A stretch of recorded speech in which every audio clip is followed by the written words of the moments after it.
ኢትዮጵያ በባለቤትነት የያዘችው አንድ መርከብና ነዳጅን የሚያመጡላት 3 መርከቦች ኢራን በሆርሙዝ ሰርጥ የተከለቻቸው ፈንጂዎች ስጋት ሆነውባቸው የባህር መተላለፊያውን እንዳልተሻገሩ ተነገረ። በባህር ወሽመጡ ላይ የኢትዮጵያ መርከቦች ያጋጠማቸውን አደጋም በስፋት እናየዋለን። የአሜሪካው ፕሬዝዳንት ዶናልድ ትራምፕ ኢራን ለትክክለኛው ስምምነት ሙሉ በሙሉ እስክትገዛ ድረስ የሀገራቸው ጦር በተጠንቀቅ እንዲቆይ ያዘዙ። ኢትዮጵያ ለሱዳን ፈጥኖ ደራሽ ኃይል RSF ወታደራዊ ድጋፍ እያደረገች መሆኑን የሚያሳዩ ከፍተኛ እምነት የሚጣልባቸው ማስረጃዎች ማግኘቱን በየል ዩኒቨርሲቲ የህዝብ ጤና ትምህርት ቤት የሰብአዊ ምርምር ላብራቶሪ ያወጣው አዲስ ሪፖርት ገለጸ። ጤና ይስጥልን ኢትዮ ፍሮንቶች ነን። አብራችሁን ስትቆዩ እነዚህን ጉዳዮች በስፋትና በጥልቀት በመረጃና ትንታኔ እንነግራችኋለን። እስከዛው ቻናላችንን ሰብስክራይብ፣ ላይክ እና ሼር እያደረጋችሁ አብራችሁን ቆዩ። ኢራን በሆርሙዝ ሰርጥ የቀበረችው ፈንጂ የባህር መተላለፊያው ተከፍቷል ቢባልም የኢትዮጵያ ዕቃ ጫኝ መርከብና ወደ ኢትዮጵያ ነዳጅን ይዘው የሚመጡ መርከቦች እንዳያልፉ ምክንያት እንደሆነ እየተነገረ ነው። ማክሰኞ ዕለት ኢራንና አሜሪካ ለ15 ቀናት የሚቆይ የተኩስ አቁም ስምምነት ማድረጋቸውን ተከትሎ የሆርሙዝ ሰርጥን መክፈቷን ኢራን ብትናገርም እስራኤል ሄዝቦላን ለማጥቃት ሊባኖስን መደብደብ ስለቀጠለች ኢራን ተመልሳ የባህር መተላለፊያውን ዘግቼዋለሁ ብላ ነበር። ሐሙስ ሚያዝያ 1 ቀን 2018 ዓ.ም ደግሞ የሆርሙዝ የባህር መተላለፊያ መከፈቱን የሚያሳዩ መረጃዎች ከኢራን መንግስት ተሰምተዋል። ሆኖም ኢራን የካቲት 21 ቀን 2018 ዓ.ም ከአሜሪካና እስራኤል ጋር ጦርነት ውስጥ ስትገባ በዚህ የባህር መተላለፊያ በርካታ ቦታዎች ላይ የተከለቻቸው ፈንጂዎች ለብዙ መርከቦች ስጋት በመሆናቸው የኢትዮጵያ መርከብም ሆነ ወደ ኢትዮጵያ ነዳጅ ጭነው የሚመጡት 3 መርከቦች ወሽመጡን እንዳይደፍሩት አድርጓቸዋል። ኢራን ከእስራኤልና አሜሪካ ጋር ጦርነት ውስጥ ስትገባም ሲማይን ወይንም በባህር ውስጥ የሚቀበሩ ፈንጂዎችን በሆርሙዝ ሰርጥ ውሃማ አካላት ውስጥ ያደረገችው መርከቦች በዛ እንዳያልፉ ለማድረግና የተከፈቱባትን ጥቃቶች መመከቻና ጠላቶቼ ናቸው የምትላቸው ሀገራትን ለማስገደድ ብላ ነው። እነዚህ ባህር ውስጥ የተጠመዱ ፈንጂዎች እያሉ መርከቦች በሆርሙዝ ወሽመጥ የሚሄዱ ከሆነ ከፈንጂዎቹ ጋር የመጋጨት እድላቸው ከፍተኛ ስለሚሆን ከባድ ጉዳት ነው በመርከቦቹ ላይ የሚደርሰው። ለዚህም ነው የባህር መተላለፊያው ተከፍቷል ተብሎም ከጥቂት መርከቦች ውጭ በርካታ መርከቦች ማለፍን የፈሩት። እንደሰማነው ከሆነ በሆርሙዝ ሰርጥ አለፉ የተባሉት መርከቦችም የኢራን አብዮታዊ ዘብ አባላት ከፍተኛ አቅጣጫ የመጠቆም እገዛ አድርገውላቸው ነው። እገዛውም መርከቦቹ ከተቀበሩት ፈንጂዎች ጋር እንዳይጋጩ ፈንጂዎቹ በሌሉበት በኩል መርከቦቹ እንዲጓዙ ለማገዝ ነው። ለዚህ ይመስላል የኢራን አብዮታዊ ዘብ ሐሙስ ባወጣው መግለጫ የሆርሙዝ ሰርጥን የሚሻገሩ መርከቦች ከፈንጂዎቹ ጋር እንዳይጋጩ ጥንቃቄ እንዲያደርጉና በተዘጋጀው አማራጭ መስመር እንዲጠቀሙ መልእክትን ያስተላለፈው። እንደሰማነው ከሆነ በጦርነቱ ምክንያት የሆርሙዝ ሰርጥን ማለፍ ያልቻለችው ጊቤ የተሰኘችው የኢትዮጵያ መርከብም ሆነች ወደ ኢትዮጵያ ነዳጅ ነው የሆርሙዝ ሰርጥን መሻገር ያልቻሉት 3 መርከቦች አሁንም የሆርሙዝ ሰርጥን ላለመሻገራቸው አንዱና ዋነኛው ምክንያት ኢራን በሆርሙዝ የባህር መተላለፊያ ላይ ካስቀመጠቻቸው ፈንጂዎች ጋር የመጋጨት ስጋት ስላለባቸው ነው እንጂ አሁን ላይ የኢራን መንግስት የሆርሙዝ ሰርጥን ስለዘጋ አይደለም። የኢራን አብዮታዊ ዘብ ሐሙስ ዕለት የሆርሙዝ የባህር መተላለፊያን ለመጠቀም መደረግ ስላለበት ጥንቃቄ መግለጫን ማውጣቱ የባህር ወሽመጡ ክፍት መሆኑን የሚያሳየው።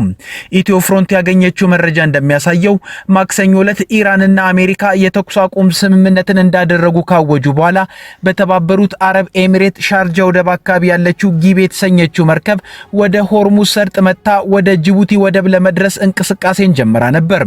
ይህች መርከብ የኢራኑ ጦርነት ከመጀመሩ በፊት ከተባበሩት አረብ ኤሚሬት ሻርጃ ወደብ ተነስታ ጉዞ ብትጀምርም ጦርነቱ በመነሳቱ የሆርሙዝ ሰርጥ ጋር ሳትደርስ ተመልሳ ወደ ተነሳችበት የተባበሩት አረብ ኤሚሬት ሻርጃ ወደብ አካባቢ ተመልሳ ከአንድ ወር በላይ ቆማለች። ታዲያ የኢራንና አሜሪካ የተኩስ አቁም መታወጁን ተከትሎ ወደ ሆርሙዝ ሰርጥ ከዚያም ወደ ጅቡቲ ለመምጣት ጉዞን ከጀመረች በኋላ ብዙም ሳትርቅ ወዲያው ተመልሳ ወደ ነበረችበት የሻርጃ ወደብ አካባቢ ቆማለች።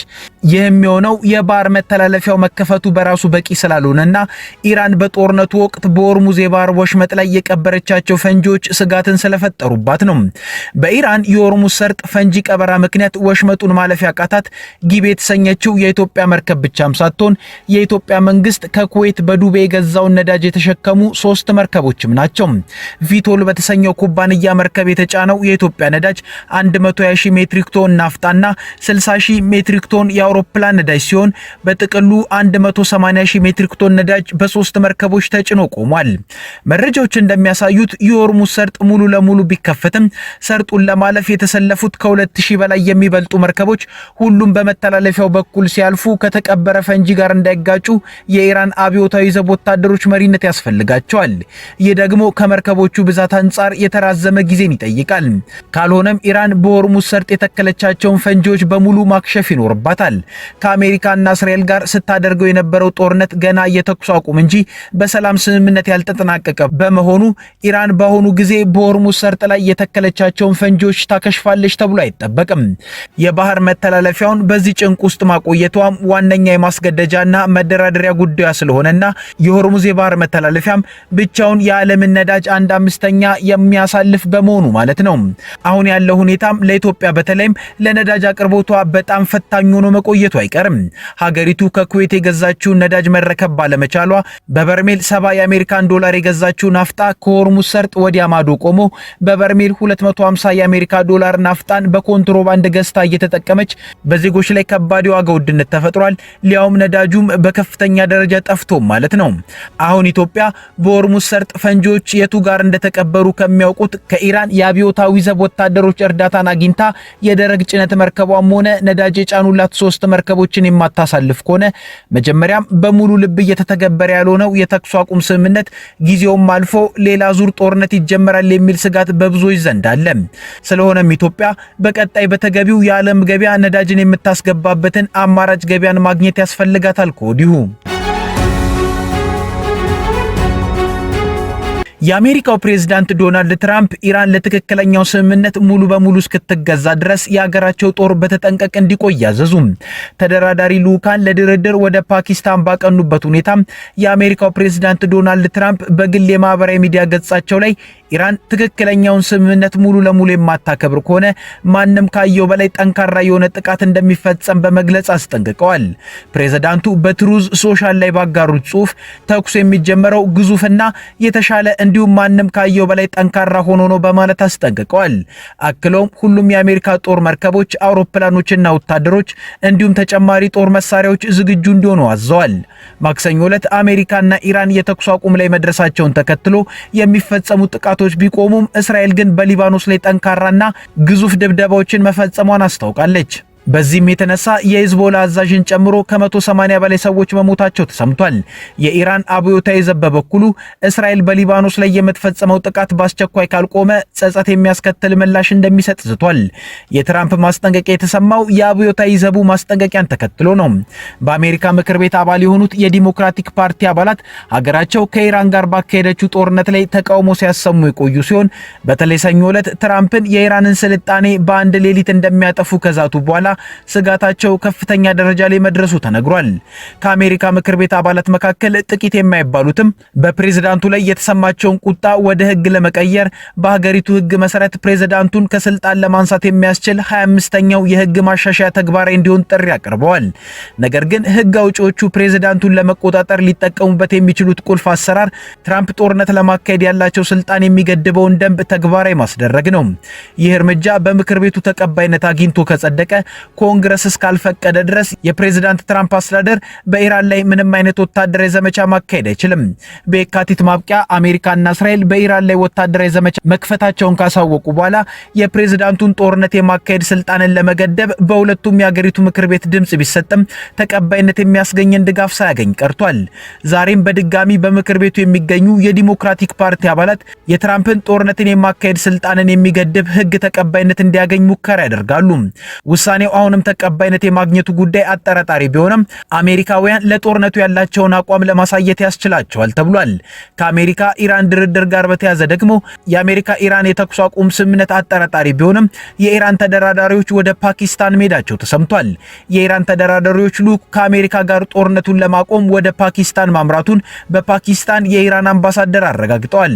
ልዑኩ ቅዳሜ ከአሜሪካው ምክትል ፕሬዝዳንት ጄዲ ቫንስ ጋር ይገናኛል። በፓኪስታን የኢራን አምባሳደር አምባሳደር ሬዛ አሚሪ ሞጋዴም በኤክስ ገጻቸው ላይ ድርድሩ ኢራን ባቀረበችው ባለ 10 ነጥብ ምክረ ሐሳብ ላይ መሆኑን ተናግረዋል። ድርድሩ የትኛው ሀገር ባቀረበው ነጥብ ላይ ነው የሚለውም አወዛጋቢ ጉዳይ ሆኗል። አምባሳደሩ ንግግሩ የእስራኤል አገዛዝ የዲፕሎማቲክ ጥረቶችን ለማሰናከል በተደጋጋሚ የተኩስ አቁም ስምምነቱን በመጣስ ኢራናውያን ጥርጣሬ ባደረባቸው ሰዓት እንደሚካሄድም ጠቅሰዋል። ከሊባኖሱ የሂዝቦላ ታጣቂ ቡድን ጋር በተያያዘም እስራኤል ለድርድር መዘጋጀቷ ተሰምቷል። አሁን ሊባኖስም ሂዝቦላም የመካከለኛው ምስራቅ ጦርነት አጀንዳው ነው ተጨምሯል። ኢራን ስትነሳ ሊባኖስም ሂዝቦላም ስማቸው የሚጠራ ሆኗል። በሊባኖስ የሚንቀሳቀሰው የሂዝቦላ ታጣቂ ቡድን ዓለምን እፎይታ ሰጥቶ የነበረው የ2 ሳምንታት የተኩስ ማቆም ስምምነትን አደጋ ውስጥ እንዲወድቅ ምክንያት ሆኗል። ሂዝቦላ እስራኤል በኢራን ላይ የከፈተችውን ዘመቻ በመቃወም ነበር ኢራን ጋር በመወገን በእስራኤል ላይ ጥቃትን ማድረስ የጀመረው። ኢራን ከአሜሪካ ጋር የ2 ሳምንቱን የተኩስ አቁም ስምምነት ላይ ስትደርስ እስራኤል በሊባኖስ የሂዝቦላ ላይ ያነጣጠረ ጥቃቷን መቀጠሏ ኢራን በስምምነቱ አልቀጥልም የሚል አቋምን እንድትይዝ አድርጓታል። ይህም በስምምነቱ ምክንያት የመጣውን ተስፋ የመለሰ ሲሆን መሰል ጫናዎች እስራኤል ከሊባኖስ ጋር ድርድር ለመጀመር ሳያስገድዳት እንዳልቀረ እየተነገረ ነው። ታዲያ የእስራኤሉ ጠቅላይ ሚኒስትር ቤንያሚን ኔታንያሁ ከሊባኖስ ጋር ድርድር እንዲጀመር ማዘዛቸው ተሰምቷል። ጠቅላይ ሚኒስትሩ ሰራዊታቸው ከባድ ጥቃት እየፈጸመ ካለባት ሊባኖስ ጋር ሚኒስትሮቻቸው ቀጥተኛ ንግግር እንዲጀምሩ ማዘዛቸውን አስታውቋል። ኔታንያሁ በኤክስ ገጻቸው ላይ በዕብራይስጥ ቋንቋ ባሰፈሩ ጽሑፍ ከሊባኖስ በኩል ቀጥተኛ ድርድር እንዲደረግ ቀረበ ባሉት ተደጋጋሚ ጥሪ መሰረት ካቢኔያቸው ንግግሩን በአስቸኳይ እንዲጀምር መጠየቃቸውን ገልጸዋል። ኔታንያሁ አክለውም የሚደረገው ንግግር ሂዝቦላን ጥቃት ማስፈታት እንዲሁም በሊባኖስና በእስራኤል መካከል ሰላማዊ ግንኙነት እንዲፈጠር ማድረግ ላይ የሚያተኩር ይሆናል ብለዋል። ጠቅላይ ሚኒስትር ኔታንያሁ ይህንን ከማሳወቃቸው ቀደም ብሎ የሊባኖሱ ፕሬዝዳንት ጆሴፍ አውንስ ብቸኛው መፍትሄ ሁለቱ ሀገራት ተኩስ አቁም አድርገው ቀጥተኛ ድርድር ማካሄድ ነው ሲሉ ተናግረው ነበር። ፕሬዝዳንቱ የሊባኖስ የጸጥታ ኃይሎች በአስቸጋሪ ሁኔታ ውስጥም ቢሆን ሕግ የማስከበር ስራቸውን ሙሉ ለሙሉ ሲያከናውኑ መቆየታቸውን ተናግረዋል። እስራኤል የኢራን አጋር የሆነውን የሊባኖስ ታጣቂ ቡድን ሂዝቦላን ኢላማ በማድረግ ከአንድ ወር በላይ ጥቃት እየፈጸመች ሲሆን እግረኛ ወታደሮቿን በደቡባዊ ሊባኖስ አሰማርታለች። እስራኤል በሊባኖስ በፈጸመችው ጥቃት በ24 ሰዓታት ውስጥ ከ200 በላይ ሰዎች መገደላቸውና ከ1000 በላይ ሰዎች መቁሰላቸውን የሀገሪቱ የውጭ ጉዳይ ሚኒስቴር ገልጿል። ኢራን በበኩሏ በሊባኖስ ላይ እየተፈጸመ የሚገኘው ድብደባ ከአሜሪካ ጋር የተደረሰው የተኩስ አቁም ስምምነት ላይ የተፈጸመ ከባድ ጥሰት ነው ስትል ተናግራለች። የኢራን የውጭ ጉዳይ ምክትል ሚኒስትር በሊባኖስ ላይ የሚፈጸመውን ጥቃት በተመለከተ ከአሜሪካ ጋር ረቡዕ ምሽት በአደራዳሪዋ ፓኪስታን በኩል ንግግሮች እንደነበሩ ተናግረዋል። አሜሪካና ኢራን ለ2 ሳምንታት የሚቆይ ጊዜያዊ የተኩስ አቁም ስምምነት ማድረጋቸውን ተከትሎ የእስራኤሉ ጠቅላይ ሚኒስትር ቤንያሚን ኔታንያሁ ሊባኖስን አያካትትም በማለት መጠነ ሰፊ ጥቃት ከፍተዋል። ይህንንም ተከትሎ የሊባኖሱ ጠቅላይ ሚኒስትር ለዓለም አቀፉ ማህበረሰብ በተቻለ መጠን ጥቃቱን እንዲያስቆሙላቸው ተማጽኖ አቅርበዋል። ናዋፍ ሰላም የእስራኤል ጦር ጥቃቶች ለዓለም አቀፍ ሕግ ፍጹም ቸልተኝነት አሳይተዋል በማለት ሁሉም የሊባኖስ ወዳጆች እነዚህን ጥቃቶች በሁሉም መንገዶች ለማስቆም እንዲረዱን ጥሪ እናቀርባለን ብለዋል። በሌላ በኩል ዩናይትድ ኪንግደም እስራኤል በሊባኖስ የምትፈጽመውን ጥቃት አውግዛለች። የዩናይትድ ኪንግደም መከላከያ ሚኒስትር ጆን ሄሊ ሀገራቸው የኢራን ጦርነትን ለማስቆም የተደረገውን የተኩስ እንደምትደግፍና እንዲዘልቅ እንደምታደርግ ገልጸው በሊባኖስ የሚታየውን የጥቃት መባባስ አውግዘዋል። የሩሲያ ሰርጓጅ መርከቦች እንቅስቃሴን በተመለከተ ዛሬ መግለጫን የሰጡት ሚኒስትሩ የተኩስ አቁሙ ይዘልቃል ብለው ያስቡ እንደሆነ ከቢቢሲ ጥያቄ ቀርቦላቸዋል። የተኩስ አቁሙን በበጎ ጎን እንቀበሏለን፣ እንዲዘልቅም እንፈልጋለን፣ እንዲጠናከር ለማድረግም የራሳችንን ድርሻ እንወጣለን ብለዋል። መከላከያ ሚኒስትሩ አክለውም ሊባኖስ ውስጥ የሚታየውን የጥቃት መባባስ እናወግዛለን። የእስራኤል ሊባኖስ ግጭት በተኩስ አቁሙ ማዕቀፍ ውስጥ እንዲካተትም እንፈልጋለን። ምክንያቱም መላው የመካከለኛው ምስራቅ ቀጠና ወደ ትልቅ መረጋጋት ተመልሶ መመልከትም ነው ፍላጎታችን ሲሉ ተናግረዋል። ሄሊ በመግለጫው ዩናይትድ ኪንግደም የኢራን ጦርነትን በተመለከተ የያዘችውን አቋም እንደምትቀጥል ገልጸዋል። ከጦርነቱ ጋር በተያያዘ ከፍተኛ ቁጥር ያለው የዩናይትድ ኪንግደም ጦርን ወደ መካከለኛው ምስራቅ ማሰማራት የብሪታንያ ብሔራዊ ጥቅም እንዳልሆነም አስረድተዋል። በመካከለኛው ምስራቅ እንደሆነው ቀውስ በከፍተኛ ሁከትና አደገኛ በሆነ ሁኔታ በሚፈነዳበት ወቅት ሰዎች ለምን የዩኬ ወታደራዊ ይዞታዎች ችግሩን ለመፍታት አልተሰማሩም የሚል ጥያቄን ማንሳታቸውን እረዳለሁ ብለዋል። ነገር ግን ይሄ የብሪታንያ ብሔራዊ ጥቅም አይደለም ሲሉም ተናግረዋል። ግዙፎቹን ስጋቶች ብዙውን ጊዜ የማይታዩና ድምፅ አልባ መሆናቸውን የጠቆሙት መከላከያ ሚኒስትሩ የመከላከያ ፍላጎቶች እየጨመሩ በመምጣታቸው የዩናይትድ ኪንግደም ሀብቶቻችንን የተሻለ ውጤት ባላቸው ጉዳዮች ላይ ማሰማራት አለብን ብለዋል። ኢትዮጵያ ለሱዳን ፈጥኖ ደራሽ ኃይል RSF ወታደራዊ ድጋፍ እያደረገች መሆኑን የሚያሳዩ ከፍተኛ እምነት የሚጣልባቸው ማስረጃዎችን ማግኘቱን በየል ዩኒቨርሲቲ የህዝብ ጤና ትምህርት ቤት የሰብአዊ ምርምር ላቦራቶሪ ያወጣው አዲስ ሪፖርት ገለጸ። ይህም ቀጠናዊ ደህንነትን አደጋ ላይ ሊጥል ይችላልም የሚል ስጋትን ይፈጥራል ሲል ገልጿል። መጋቢት 30 ቀን 2018 ዓ.ም ይፋ የሆነው ይህ የ37 ገጽ ሪፖርት ከታህሳስ መጨረሻ 2018 ዓ.ም እስከ መጋቢት መጨረሻ 2018 ዓ.ም ባለው ጊዜ ውስጥ የተሰበሰቡ የሳተላይት ምስሎችና ግልጽ የመረጃ ምንጮችን መሰረት ያደረገ ነው። ሪፖርቱ ወታደራዊ እንቅስቃሴው በቤኒሻንጉል ጉሙዝ ክልል አሶሳ ከተማ በሚገኘው የኢትዮጵያ መከላከያ ሰራዊት ካምፕ ውስጥ እየተከናወነ መሆኑን ጨምሮ ገልጿል። እንደ ተቋሙ ገለጻ ግኝቶቹ ባለፉት 5 ወራት ውስጥ RSF በሱዳን ብሉ ናይል ግዛት ላይ የሚያደርገውን ጥቃት በኢትዮጵያ ሉዓላዊ ግዛት ውስጥ ሆኖ እንደሚመራ የሚያሳዩ ግልጽ ምስላዊ ማስረጃዎች ናቸው። የምርምር ላቦራቶሪው በአሶሳ ወታደራዊ ካምፕ ውስጥ የታዩ 5 ቁልፍ አመላካቾችን ጠቅሷል። ከነዚሁ መካከል ለመከላከያ ሰራዊት አገልግሎት የማይውሉ ቀላል የሆኑ ቴክኒካል ተሽከርካሪዎችን የሚጭኑ የንግድ መኪናዎች በካምፕ ውስጥ በተደጋጋሚ መታየታቸው አንዱ ነው። እነዚህ ተሽከርካሪዎች ቀደም ሲል በሶማሊያ በርበራ ወደ RSF ይዘው ሲጓዙ ከታዩት ጋር እንደሚመሳሰሉም ሪፖርቱ ጠቁሟል። በየካቲት ወር 2018 ዓ.ም ብቻ እስከ 200 የሚደርሱ መሰል ተሽከርካሪዎች በካምፕ ውስጥ ታይተዋል። በተጨማሪም ከ150 በላይ ሰዎችን ሊይዙ የሚችሉ ድንኳኖችና ያልተለመደ የሎጂስቲክስ እንቅስቃሴ በካምፕ ውስጥ መታየቱ ተገልጿል። የሳተላይት ምስሎች እንደሚያሳዩት በካምፕ ውስጥ መሳሪያ ያልተገጠመላቸው ተሽከርካሪዎች ከባድ መትረየስ እንዲሸከሙ የማመቻቸት ስራ እየተሰራ ነው። HRL እነዚህ እንቅስቃሴዎች ቀላል ተሽከርካሪዎችን ከባድ መሳሪያ እንዲሸከሙ ለማድረግ የታለሙ መሆናቸውን ገምግሟል ያለው ሪፖርቱ ወደ 200 የሚጠጉ ተሽከርካሪዎች ላይ መሰል ስራዎች መከናወናቸውን አመልክቷል። የአሶሳ ካምፕ በብሉ ናይል ግዛት ከምትገኘው ኩምሩክ በ100 ኪሎ ሜትር ርቀት ላይ የሚገኝ ሲሆን ይህም ለRSF ፋይሎች የነዳጅ የመለዋወጫና የጥገና ድጋፍ ለማድረግ ምቹ ቦታ እንደሆነ ተጠቅሷል። በካምፕ ውስጥ የታዩት ተሽከርካሪዎች በብሉ ናይል ውጊያ ላይ ከታዩት ጋር ተመሳሳይ መሆናቸው ተገልጿል። ሪፖርቱ አክሎም በአሶሳ አውሮፕላን ማረፊያ አዳዲስ ግንባታዎችና የMI 17 ሄሊኮፕተሮች እንዲሁም የC130 የጭነት አውሮፕላን እንቅስቃሴ መታየታቸውን ገልጿል።